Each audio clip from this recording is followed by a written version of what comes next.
तो अब बात कर लेते हैं योगी सरकार के बजट की। तो योगी सरकार आज साल 2023-24 का बजट पेश करने वाली है। इस बार 7 लाख करोड़ रुपए के आसपास का बजट पेश होने का अनुमान है और आपको सीधी तस्वीरें दिखाते हैं यूपी विधानसभा से। वर्ष 2017 से पूर्व प्रदेश की बेरोजगारी दर 14.4% थी। आज ये घटकर लगभग 4.2% हो गई है। ये प्रदेश की एक महत्वपूर्ण उपलब्धि है। मान्यवर, प्रदेश की राजधानी लखनऊ में दिनांक 10 से 12 फरवरी 2023 के मध्य यूपी ग्लोबल इन्वेस्टर्स समिट का भव्य एवं अत्यंत सफल आयोजन किया गया। इस समिट के आयोजन के पूर्व प्रदेश सरकार के मंत्रियों एवं अधिकारियों के प्रतिनिधिमंडल 16 देशों के 21 शहरों में भेजे गए, जहां उनके द्वारा व्यापारिक समुदाय को प्रदेश में निवेश की संभावनाओं के संबंध में अवगत कराया गया और इसी थीम पर रोड शो आयोजित किए गए।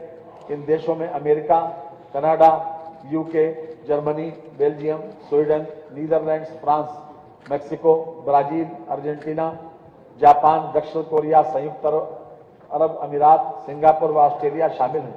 इसी क्रम में राज्य सरकार द्वारा भारत के 8 प्रमुख नगरों मुंबई, बेंगलुरु, हैदराबाद, चेन्नई, दिल्ली, कोलकाता, अहमदाबाद एवं चंडीगढ़ में रोड शो का आयोजन किया गया। इसके परिणाम स्वरूप Uttar Pradesh global investors summit 2023 में 25,000 से अधिक निवेशकों द्वारा प्रतिभाग किया गया।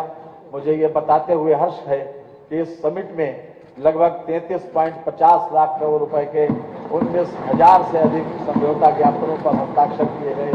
अधिकांश समझौता ज्ञापन नवीकरण ऊर्जा 16%, इलेक्ट्रॉनिक्स 12%, औद्योगिक पार्क 11%, शिक्षा 9% तथा लॉजिस्टिक्स 9% सेक्टर्स में किए गए हैं।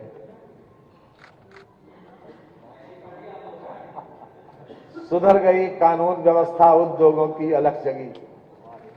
यूपी बना ग्रोथ का इंजन, ये सब पहली दफा समझ और फकत किनारे बैठे बैठे लहरों से मत सवाल कर, डूब के खुद गहरे पानी में पानी का फलसफा समझ।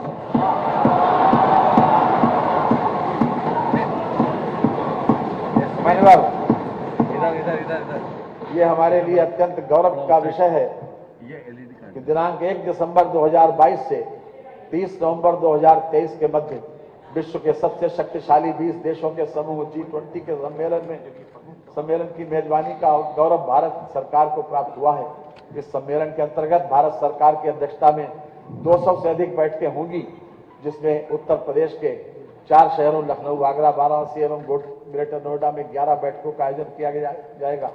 G20 सम्मेलन की बैठकों की मेजबानी उत्तर प्रदेश के लिए बुनियादी ढांचे, सांस्कृतिक विरासत तथा विकास के स्तर और संभावनाओं को दुनिया के सम्मुख प्रदर्शित करने का एक बृहद एवं व्यापक अवसर होगा। वित्त मंत्री जी, ये जो ऊपर कंट्रोल रूम वाले हैं, जैसे जैसे माननीय वित्त मंत्री जी पढ़ेंगे वही लाइन ऊपर चली जाए, क्योंकि पहले सामने आ रहे फिर बाद में आप पढ़ रहे हैं, तो जो लाइन पढ़ेंगे वही सिर्फ ऊपर जाएगी। उस बात का ऊपर से ध्यान देंगे।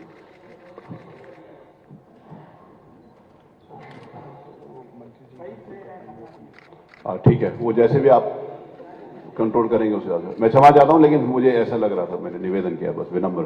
चलिए, धन्यवाद आपका, बहुत बहुत धन्यवाद। मान्यवर, गवर्नेंस के हर पहलू पर हमारे तेजस्वी मुख्यमंत्री योगी आदित्यनाथ जी के नेतृत्व में समयबद्ध रूप से की गई प्रभावी कार्रवाई के कारण आज उत्तर प्रदेश कई क्षेत्रों में देश के अग्रणी राज्य के रूप में उभरा है। इनमें से कुछ प्रमुख कार्यक्रमों के संबंध में मैं इस सम्मानित सदन को समक्ष संक्षिप्त विवरण प्रस्तुत करना चाहूंगा। प्रधानमंत्री आवास योजना ग्रामीण एवं शहरी के अंतर्गत आवास निर्माण, ग्रामीण स्वच्छ शौचालय निर्माण, सूक्ष्म लघु मध्यम उद्योगों की स्थापना, स्मार्ट सिटी मिशन के अंतर्गत India smart city award contest में तथा PFMS पोर्टल पर DBT के माध्यम से लाभार्थियों को धनराशि हस्तांतरण करने में उत्तर प्रदेश में प्रथम स्थान पर है। दुग्ध उत्पादन, गन्ना एवं चीनी उत्पादन तथा एथेनॉल की आपूर्ति में उत्तर प्रदेश देश में प्रथम स्थान पर है। कृषि निवेशों पर किसानों को देय अनुदान DBT के माध्यम से भुगतान करने वाला देश में उत्तर प्रदेश पहला राज्य बना है। कोरोना के बचाव हेतु वैक्सीनेशन के 39.20 करोड़ से अधिक डोज लगाने वाला देश में उत्तर प्रदेश प्रथम स्थान पर है तथा चिकित्सा शिक्षण संस्थान स्थापित कर संचालित करने वाला देश का अग्रणी राज्य बन गया है। भारत सरकार भारत सरकार द्वारा स्टार्टअप रैंकिंग के तहत उत्तर प्रदेश को इंस्पायरिंग लीडर के रूप में सम्मानित किया गया है। उत्तर प्रदेश कौशल विकास नीति को लागू करने वाला देश का प्रथम राज्य बन गया है। अटल पेंशन योजना के अंतर्गत पंजीकरण करने में उत्तर प्रदेश का देश में प्रथम स्थान पर है। मान्यवर, आज हमारा प्रदेश न केवल देश के अंदर बल्कि वैश्विक समुदाय के मध्य भी अपनी सशक्त उपस्थिति दर्ज करा रहा है। ये मुख्यमंत्री योगी आदित्यनाथ जी के निरंतर कठोर परिश्रम और अनुशासन से संभव हो सका है। श्रम के जल से राह सदा सिसती है, गति मशाल आंधी में ही हंसती है। छालों से ही श्रृंगार पथिक का होता है, वो विपरीत परिस्थितियों में चलने के आदी हैं, मंजिल की मांग लहू से ही सजती है। मान्यवर, हमारी सरकार द्वारा अपने पिछले कार्यकाल तथा वर्तमान कार्यकाल में प्रदेश के सर्वांगीण विकास की ठोस नीतियां तैयार कर उन्हें धरातल पर प्रभावी रूप से मूर्त रूप प्रदान किया गया है। हमने न केवल प्रदेश में अवस्थापना विस्तार, निवेशानुकूल वातावरण तैयार करने और उद्योग स्थापित करने पर बल दिया, अपितु समाज के विभिन्न समूहों, विशेषकर किसान, महिला, युवा, श्रमिक तथा आर्थिक एवं सामाजिक रूप से दुर्बल वर्ग के सशक्तिकरण एवं स्वावलंबन की दिशा में निरंतर कार्य किया। मैं इस सम्मानित सदन के समक्ष इस क्रम में कुछ प्रमुख उपलब्धियों एवं प्रयासों का संक्षिप्त ब्यौरा रखना चाहूंगा।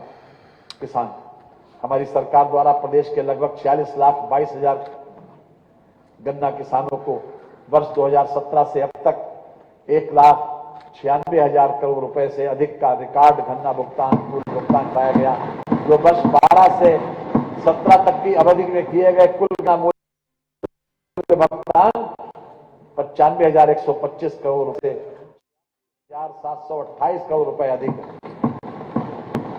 गन्ना उत्पादकता में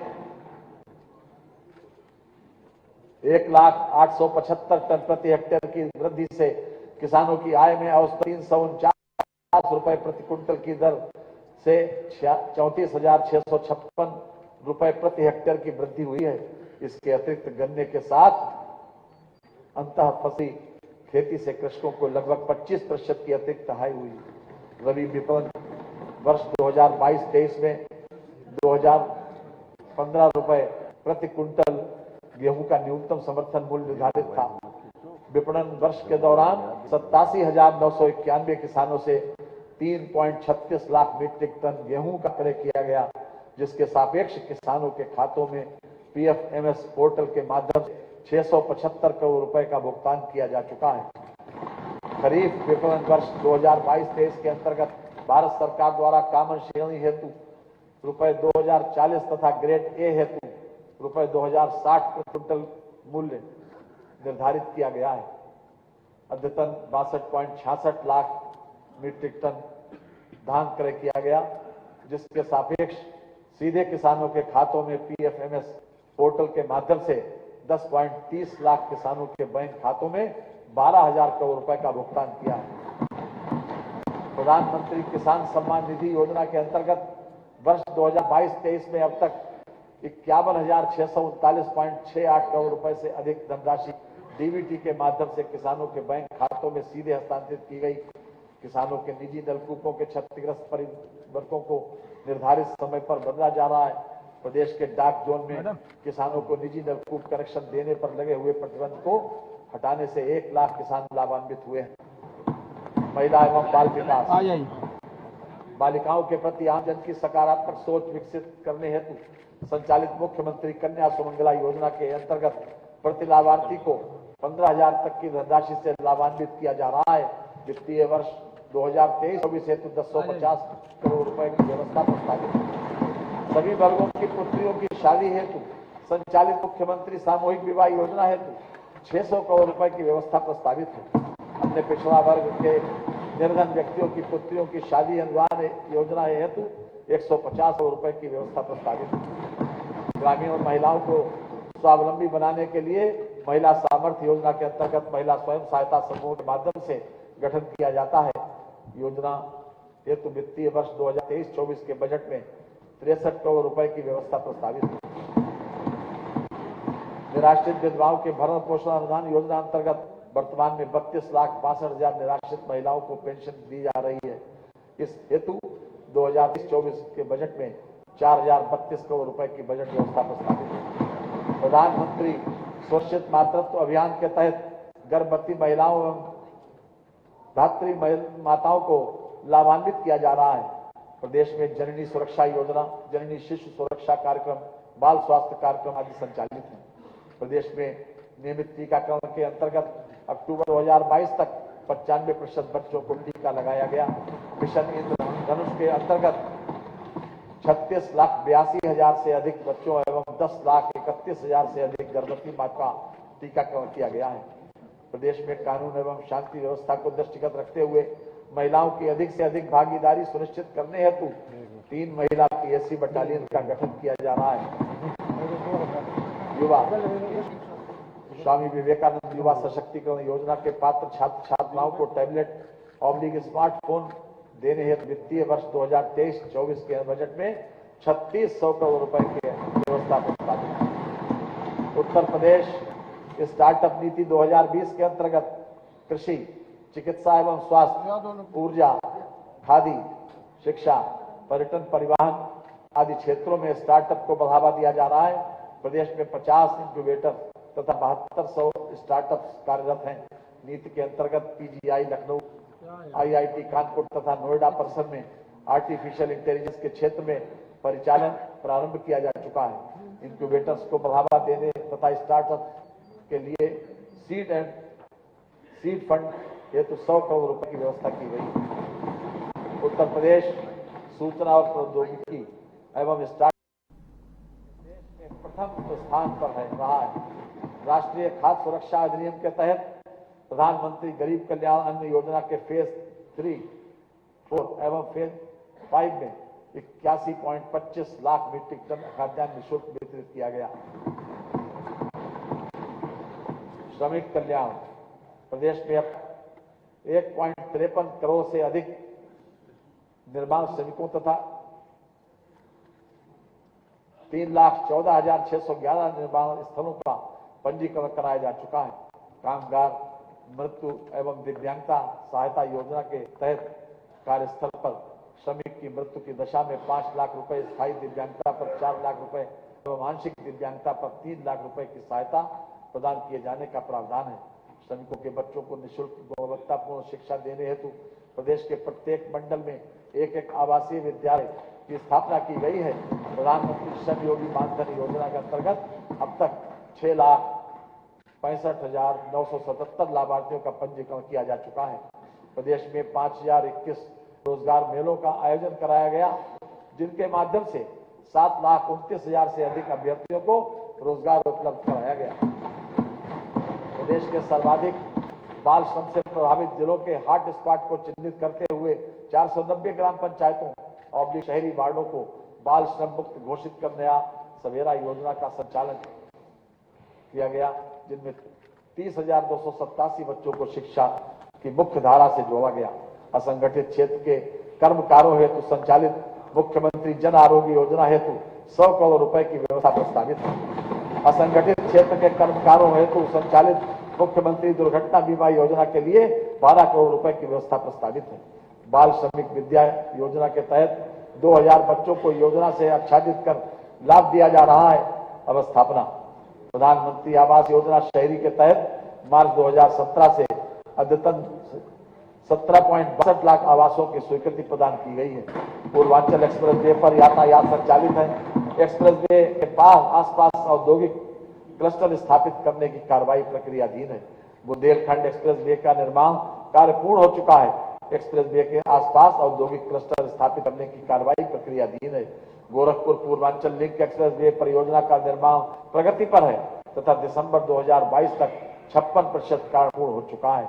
मेरठ से प्रयागराज तक लगभग 594 किलोमीटर लंबे लगभग 36,230 करोड़ रुपए से लागत से बन रहे गंगा एक्सप्रेस वे के निर्माण का कार्य प्रगति पर है। वित्तीय वर्ष 2023-24 के बजट में झांसी लिंक एक्सप्रेस वे तथा चित्रकूट लिंक एक्सप्रेस वे की नई परियोजनाओं के प्रारंभिक चरण हेतु 222 करोड़ रुपए की व्यवस्था प्रस्तावित है। बुंदेलखंड एक्सप्रेस वे के साथ डिफेंस कॉरिडोर परियोजना के लिए 550 करोड़ रुपए की व्यवस्था प्रस्तावित है। गोरखपुर लिंक नदी के दोनों तरफ गोरखपुर में औद्योगिक गलियारा विकसित किए जाने हेतु 200 करोड़ रुपए की व्यवस्था प्रस्तावित है। यमुना एक्सप्रेस वे औद्योगिक विकास प्राधिकरण द्वारा 1000 एकड़ भूमि पर अंतर्राष्ट्रीय फिल्म सिटी की स्थापना की जा रही है।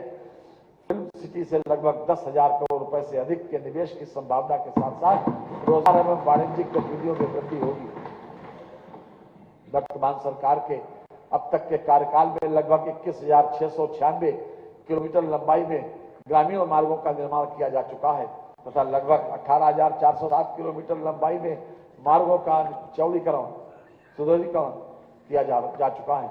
188 दीर्घ सेतु पहुंच मार्ग सहित पूर्ण किए जा चुके हैं तथा 74 रेल उपरिगामी सेतुओं का निर्माण कार्य पूर्ण कर आवागमन हेतु चालू किए जा चुके हैं। प्रदेश में पर्यटन को बढ़ावा देने एवं जन सामान्य को यातायात की सुविधा देने के उद्देश्य से अंतरराज्यीय मार्गों का विकास, जिसके क्रम में 1024 किलोमीटर लंबाई की 87 सड़कों में 75 सड़कों का निर्माण पूर्ण हो चुका है। वित्तीय वर्ष 2022-23 में प्रदेश के 60,397 किलोमीटर लंबाई की सड़कों को गड्ढा मुक्त तथा 14,144 किलोमीटर लंबाई के मार्गों को नवीनीकृत किया गया। कानून व्यवस्था, जन सामान्य को सुरक्षा प्रदान करने एवं कानून व्यवस्था के क्षेत्र में आने वाली चुनौतियों का सामना करने हेतु पुलिस व्यवस्था को और अधिक सक्षम और सुदृढ़ करना हमारी सरकार की सर्वोच्च प्राथमिकता है। महिलाओं एवं समाज के कमजोर वर्गों के विरुद्ध अपराधों को नियंत्रित करने हेतु प्रभावी कार्रवाई करके इनके लिए निरापद वातावरण उपलब्ध कराने के प्रति सरकार निरंतर प्रयासरत है। सरकार की अपराध एवं अपराधियों के प्रति जीरो टॉलरेंस की नीति के अनुरूप प्रदेश की कानून व्यवस्था को और अधिक मजबूत बनाए जाने एवं आपराधिक अधिक तत्वों पर प्रभावी नियंत्रण करने के उद्देश्य से कार्य योजना बनाकर अपराधियों के विरुद्ध कठोरतम विधिक कार्रवाई की जा रही है, जिसके फलस्वरूप अपराध एवं कानून व्यवस्था की स्थिति सुदृढ़ है। वर्ष 2022 में वर्ष 2016 के सापेक्ष आलोच्य अवधि में डकैती में 80.31%, लूट में 61.51%, हत्या में 32.45%, बलवा में 1.65%, गृह भेदन में 5.59%, चोरी 17.22%, रोड होल्डअप में 100% और फिरौती हेतु अपहरण 43.18% की आई है। अपराधों पर अंकुश लगाए जाने हेतु निरंतर प्रयास किए जा रहे हैं।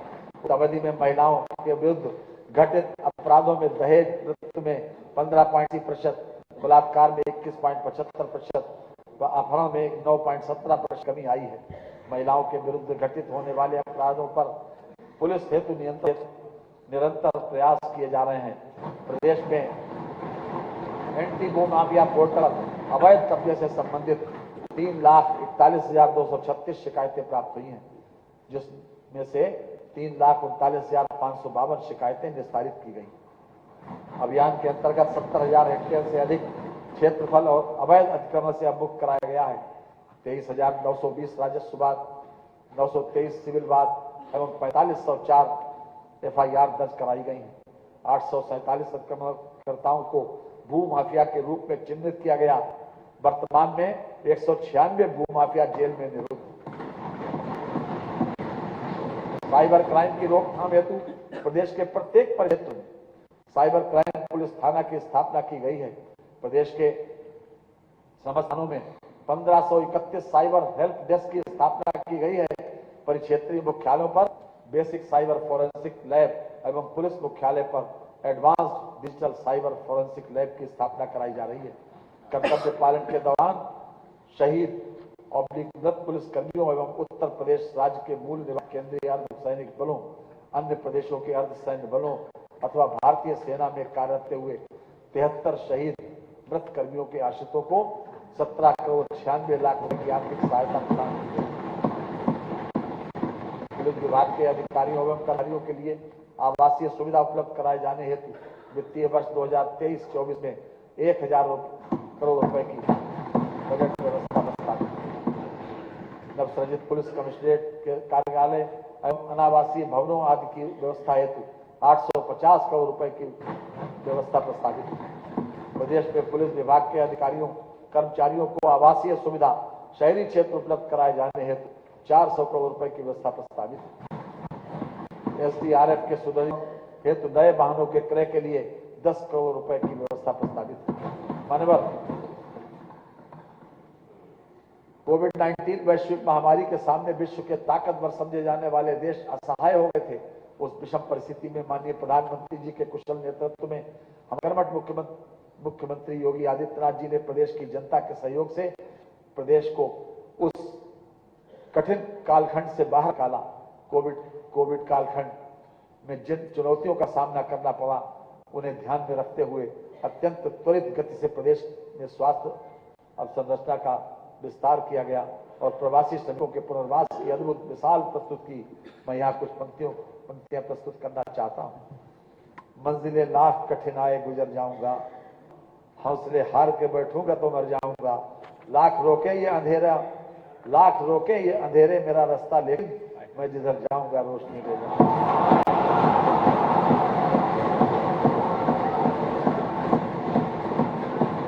चिकित्सा स्वास्थ्य, राष्ट्रीय ग्रामीण स्वास्थ्य मिशन के अंतर्गत विभिन्न कार्यक्रमों के संचालन हेतु 12,631 करोड़ रुपए की व्यवस्था प्रस्तावित है।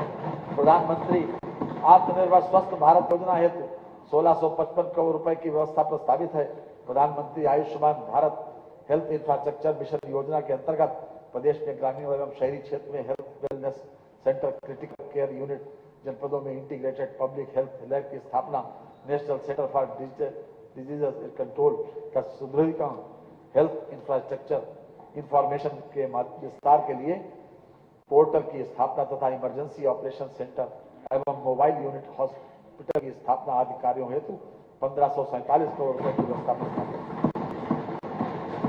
आयुष्मान भारत प्रधानमंत्री जन आरोग्य योजना का संचालन संपूर्ण प्रदेश दिनांक 23 सितंबर 2018 से किया जा रहा है। योजना के अंतर्गत 2.34 करोड़ से अधिक लाभार्थी पंजीकृत हो चुके हैं। लाभार्थी परिवारों को प्रतिवर्ष 5 लाख रुपए की निःशुल्क चिकित्सा सुविधा सूचीबद्ध राजकीय एवं निजी चिकित्सालयों के माध्यम से प्रदान की जा रही है। योजना हेतु 400 करोड़ रुपए की व्यवस्था प्रस्तावित। भारत सरकार द्वारा उप स्वास्थ्य केंद्रों एवं प्राथमिक स्वास्थ्य केंद्रों को क्रमबद्ध तरीके से क्रियाशील हेल्थ एंड वेलनेस सेंटर्स में परिवर्तित किया रहा है। कन्वर्जन ऑफ रूरल सब health centres and PSC health and wellness centres हेतु 15वें वित्त आयोग की सिफारिश के अनुसार वित्तीय वर्ष 2023-24 में लगभग 407 करोड़ रुपए का व्यय किया जाएगा। प्रधानमंत्री मातृ वंदना योजना हेतु 20 करोड़ रुपए की बजट व्यवस्था प्रस्तावित। आयुष्मान भारत मुख्यमंत्री जन अभियान हेतु 250 करोड़ रुपए की व्यवस्था प्रस्तावित। सामुदायिक स्वास्थ्य केंद्र उपकरणों के क्रय हेतु 100 करोड़ रुपए की व्यवस्था प्रस्तावित है। प्राथमिक सामुदायिक स्वास्थ्य केंद्रों के सुदृढ़ीकरण हेतु 15 करोड़ रुपए की प्रस्तावित। चिकित्सा शिक्षा आ गया। प्रदेश सरकार द्वारा प्रत्येक जिले में एक मेडिकल कॉलेज की स्थापना किए जाने का लक्ष्य निर्धारित किया गया है। एक जनपद एक मेडिकल कॉलेज की योजना अंतर्गत प्रदेश के 45 जनपद मेडिकल कॉलेज से आच्छादित किए जा चुके हैं। 14 जनपदों में मेडिकल कॉलेज निर्माणाधीन है। असेवित 16 जनपदों में मेडिकल कॉलेजों की स्थापना PPP मॉडल पर की जा रही है। 14 नए मेडिकल कॉलेजों की स्थापना एवं संचालन हेतु 2491 करोड़ 39 लाख रुपए की व्यवस्था की गई है। असाध्य रोगों की चिकित्सा हेतु कमजोर वर्गों के लिए खास तौर से असाध्य रोगों की चिकित्सा हेतु 100 करोड़ रुपए की व्यवस्था प्रस्तावित। Uttar Pradesh institute of pharmaceutical research and development की स्थापना हेतु 20 करोड़ रुपए की व्यवस्था प्रस्तावित। स्वशासित चिकित्सा महाविद्यालयों में नर्सिंग कॉलेजों की स्थापना हेतु 26 करोड़ रुपए की व्यवस्था की गई। प्रदेश में स्थित सरकारी एवं निजी क्षेत्र के मेडिकल कॉलेजों चिकित्सा विश्वविद्यालयों में MBBS की कुल 8528 सीटें उपलब्ध हो गई हैं। प्रदेश में स्थित सरकारी एवं निजी क्षेत्र के मेडिकल कॉलेज चिकित्सा विश्वविद्यालयों में वर्ष 2022-23 में PG की कुल 2847 सीटें हो गई हैं। वर्ष 2022 में लगभग 300 संस्थानों में नर्सिंग / पैरामेडिकल पाठ्यक्रम प्रारंभ हुए हैं। प्रदेश में राजकीय पैरामेडिकल कॉलेजों की संख्या 17 से बढ़ाकर 19 की गई, जबकि निजी क्षेत्र के स्कूलों की संख्या 227 से बढ़ाकर 351 की गई। टर्शरी चिकित्सा सुविधा को सुदृढ़ किए जाने के क्रम में SGPGI लखनऊ के 558 बेड के इमरजेंसी मेडिसिन एवं रीनल ट्रांसप्लांट केंद्र की स्थापना की गई। इसके अलावा SGPGI में लीवर ट्रांसप्लांट सेंटर व एडवांस डायबिटिक सेंटर की स्थापना की गई है। राजकीय मेडिकल कॉलेज मेरठ प्रयागराज एवं KGMU लखनऊ में डायबिटिक रेटिनोपैथी की स्थापना की गई है। राम मनोहर लोहिया संस्थान लखनऊ में एडवांस्ड न्यूरोसाइंस केंद्र का कार्य प्रगति पर है। खाद्य एवं औषधि प्रशासन 14 मंडलीय कार्यालयों तथा प्रयोगशालाओं के भवन निर्माण, मशीनों तथा उपकरणों के लिए 200 करोड़ रुपए की व्यवस्था प्रस्तावित है। अवस्थापना एवं औद्योगिक विकास ITES डेटा सेंटर, ISDM,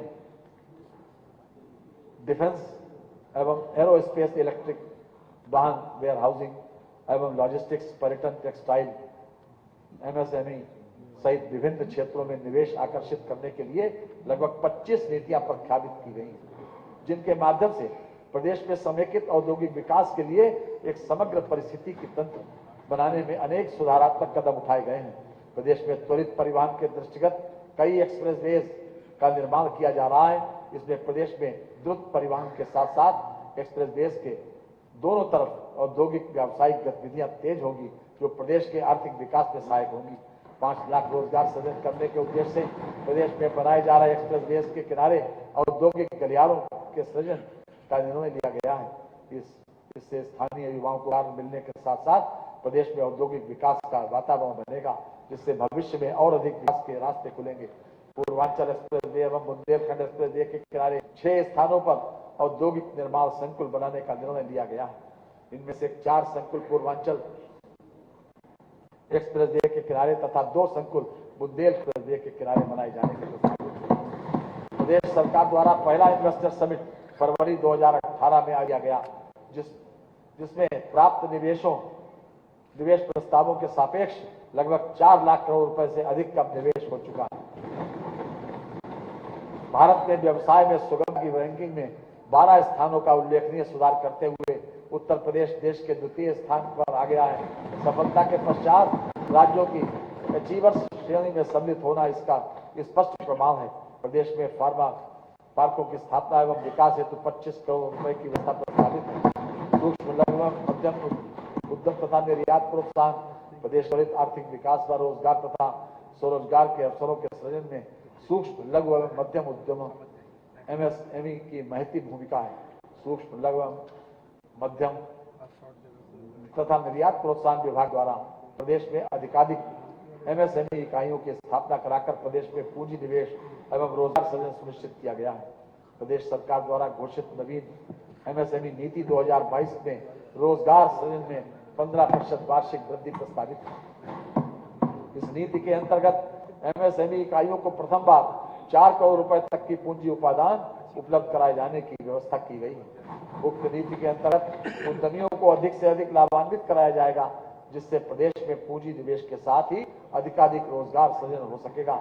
प्रदेश में ODOP एवं हस्तशिल्प उत्पादों के विपणन को प्रोत्साहित करने हेतु यूनिटी मॉल की स्थापना के लिए वित्तीय वर्ष 2023-24 के बजट में 200 करोड़ रुपए की व्यवस्था प्रस्तावित है। सड़क एवं सेतु, वर्तमान सरकार के अब तक कार्यकाल में लगभग 21,696 किलोमीटर लंबाई के ग्रामीण मार्गों का निर्माण तथा अब तक लगभग 18,407 किलोमीटर लंबाई के मार्गों का चौड़ीकरण एवं सुदृढ़ीकरण किया गया है। प्रदेश में पर्यटन को बढ़ावा देने एवं सामान्य को यातायात की सुविधा देने के उद्देश्य से अंतर्राज्यीय मार्गों का विकास, जिसके क्रम में 1024 किलोमीटर लंबाई का 87 सड़कों में से 75 सड़कों का निर्माण पूर्ण किया गया। मुख्यमंत्री समग्र ग्राम विकास योजना के अंतर्गत 181 राजस्व ग्रामों में सड़क निर्माण किया गया। सड़कों और सेतुओं के निर्माण हेतु 21,159 करोड़ 62 लाख रुपए की व्यवस्था प्रस्तावित है।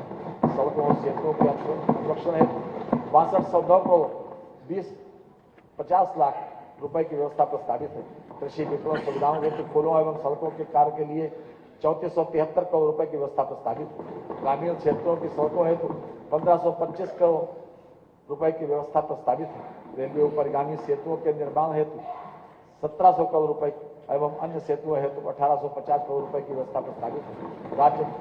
राजमार्गों के चौड़ीकरण, सुदृढ़ीकरण तथा नए कार्यों हेतु 2588 करोड़ 80 लाख रुपए की व्यवस्था प्रस्तावित है। प्रमुख अन्य जिला मार्गों के चौड़ीकरण, सुदृढ़ीकरण तथा नए कार्यों हेतु 2538 करोड़ 80 लाख रुपए की व्यवस्था प्रस्तावित है। धर्मार्थ मार्गों के विकास हेतु 1000 करोड़ रुपए की व्यवस्था प्रस्तावित है। राज्य सड़क निधि से सड़कों के अनुरक्षण और हेतु 3000 करोड़ रुपए तथा निर्माण हेतु 2500 करोड़ रुपए की व्यवस्था प्रस्तावित है। औद्योगिक लॉजिस्टिक्स पार्क हेतु 4 लेन मार्गों के चौड़ीकरण, सुदृढ़ीकरण, निर्माण कार्य हेतु 50 करोड़ रुपए की व्यवस्था प्रस्तावित है। चीनी मिल परिक्षेत्र में कृषि विपणन सुविधाओं हेतु मार्गों को चौड़ीकरण तथा एवं सुदृढ़ीकरण, नव निर्माण, पुनर्निर्माण कार्यों हेतु 250 करोड़ रुपए की व्यवस्था प्रस्तावित है। सिंचाई एवं जल संसाधन उत्तर प्रदेश का कुल भौगोलिक क्षेत्रफल 240.93 लाख हेक्टेयर है, जिसमें से 188.40 लाख हेक्टेयर भूमि कृषि योग्य है। इसमें से 165.42 लाख हेक्टेयर क्षेत्रफल पर कृषि कार्य होता है। प्रदेश में 75,090 किलोमीटर लंबी नहर प्रणालियां, 34,316 राजकीय नलकूपों, 29 पंप नहरों, 252 लघु डाल नहरों एवं 69 जलाशयों से लगभग 99 लाख हेक्टेयर क्षेत्र में सिंचाई सुविधा उपलब्ध कराई जा रही है। हमारी सरकार के पिछले कार्यकाल में 20 परियोजनाएं पूर्ण की गई। इन परियोजनाओं के पूर्ण होने से 21.42 लाख हेक्टेयर सिंचन क्षमता सृजित हुई, जिससे 44,72,000 कृषक लाभान्वित हो रहे हैं। मध्य गंगा द्वितीय चरण परियोजना, कचनौदा बांध के अवशेष कार्यों की परियोजना, शहजान बांध स्प्रिंकलर परियोजना, लखेरी बांध परियोजना आदि परियोजनाओं के पूर्ण होने से 1.62 लाख हेक्टेयर अतिरिक्त सिंचन क्षमता सृजित होगी, जिससे प्रदेश में 4.26 लाख कृषक लाभान्वित होंगे। विगत 5 वर्षों में लगभग 7426 किलोमीटर लंबाई की नहर पटरियों को गड्ढा मुक्त नवीनीकरण किया गया है। राजकीय नलकूपों एवं लघु डाल नहरों से संबंधित 8 परियोजनाओं को पूर्ण करते हुए लगभग 1,17,435 हेक्टेयर की सिंचन क्षमता की पुनर्स्थापना कर लगभग 83,055 कृषक परिवारों को लाभान्वित किया गया। प्रदेश के विभिन्न 62 जनपदों में 2100 नवीन राजकीय नलकूपों का निर्माण परियोजना नाबार्ड घोषित करोड़ रुपए की व्यवस्था प्रस्तावित है। ग्राम पंचायत एवं वार्ड स्तर पर डिजिटल लाइब्रेरी की स्थापना हेतु 300 करोड़ रुपए की व्यवस्था प्रस्तावित है। प्राविधिक शिक्षा, प्रदेश में डिप्लोमा स्तरीय 201 राजकीय संस्थाएं एवं 19 अनुदानित संस्थाएं अर्थात 220 संस्थाएं स्वीकृत हैं, जिनमें से 168 संस्थाओं में प्रशिक्षण प्रदान किया जा रहा है। 52 राजकीय पॉलिटेक्निक निर्माणाधीन अवस्थापना की प्रक्रिया में है, जिन्हें निकट भविष्य में पीपीपी मोड पर संचालित किया जाना है। वर्तमान में 1372 निजी क्षेत्र की डिप्लोमा स्तरीय संस्थाओं में छात्र छात्राओं को प्रवेश दिया जा रहा है। मान्यता राजकीय अनुदानित एवं निजी क्षेत्र की समस्त संस्थाओं को सम्मिलित करते हुए कुल प्रवेश क्षमता 2,23,779 है। छात्र छात्राओं को अधिक रोजगार तथा इमर्जिंग टेक्नोलॉजी आधारित उद्योग हेतु मैन पावर उपलब्ध कराने की दृष्टिगत सत्र 2022-23 में न्यू एज कोर्स के अंतर्गत 4 पाठ्यक्रम यथा डाटा साइंस एवं machine learning, internet of things, cyber security एवं ड्रोन टेक्नोलॉजी में प्रशिक्षण 21 राजकीय पॉलिटेक्निकों में प्रारंभ किया गया है, जिसमें प्रवेश क्षमता 1575 है। राजकीय पॉलिटेक्निकों की स्थापना एवं अवस्थापना विकास हेतु क्रमशः 50 करोड़ रुपए एवं 33 करोड़ रुपए की व्यवस्था प्रस्तावित है। राजकीय इंजीनियरिंग कॉलेज गोंडा, बस्ती, प्रतापगढ़ तथा मिर्जापुर में कक्षाओं के संचालन हेतु 1.50 करोड़ रुपए की व्यवस्था प्रस्तावित है। प्राविधिक शिक्षा विद्यालय अभियंत्रण संस्थाओं में पूर्व से निर्मित भवनों के जीर्णोद्धार एवं अनुष्ठान हेतु 2 करोड़ रुपए की व्यवस्था प्रस्तावित है। व्यावसायिक शिक्षा एवं कौशल विकास, प्रदेश में 305 राजकीय औद्योगिक प्रशिक्षण संस्थान संचालित हो रहे हैं, जिनमें विभिन्न व्यवसायों की 1,72,872 सीटें उपलब्ध हैं। प्रदेश के विभिन्न राजकीय औद्योगिक प्रशिक्षण संस्थानों में से 47 में महिलाओं के प्रशिक्षण हेतु महिला शाखा संचालित कराई जा रही है। संपूर्ण प्रदेश में महिलाओं हेतु 12 राजकीय औद्योगिक प्रशिक्षण संस्थान स्वतंत्र रूप से संचालित हो रहे हैं।